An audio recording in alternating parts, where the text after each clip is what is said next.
পা ধরবো না, আমরা মাথার ওই যে ডানার পায়ে কান আছে ওটা ধরে টান দেবো, তারপর ওদের পেটের ভিতরে হাত ঢুকে বের করে আনবো। তারপরে আমরা কথা দিচ্ছি, মানুষ তো ভুল করতেই পারে, অনুতপ্ত হয়ে যদি তারা তাদের কর্মের মাধ্যমে প্রমাণ করে যে তারা তাদের কাজের জন্য লজ্জিত, অবশ্যই তাদের ব্যাপারটা ইতিবাচক ভাবে বিবেচনা করা হবে ইনশাআল্লাহ।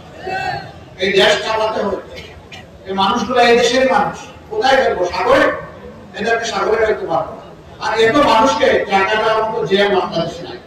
সবার লাগবে না, লেজ ধরে পা ধরে টানাটানি না করে কান ধরে টান দিলেই হয়ে যাবে ইনশাআল্লাহ।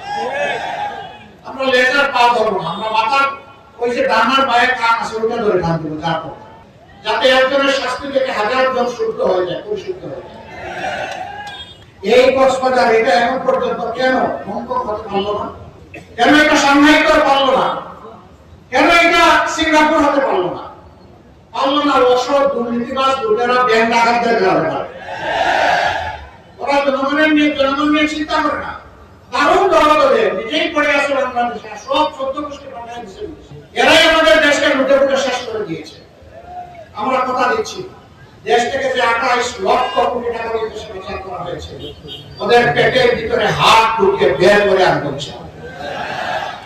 এবং সেই টাকা রাষ্ট্রীয় কোষাগারে জমা হবে, জনগণের উন্নয়নে ইনসাফ ভিত্তিক সেটা ব্যয় করা হবে। কোনো মামা খালু, কোনো প্রেসিডেন্ট, প্রধানমন্ত্রী, মন্ত্রীর মুখ দেখা হবে না।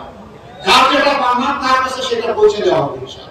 কক্সবাজার এটা অপার সম্ভাবনার একটা পর্যটন এরিয়া, কিন্তু না, সেভাবে বিকশিত করা যায়নি। এখানে অনেক অনিরাপত্তা আছে, সোশ্যাল ক্রাইম আছে।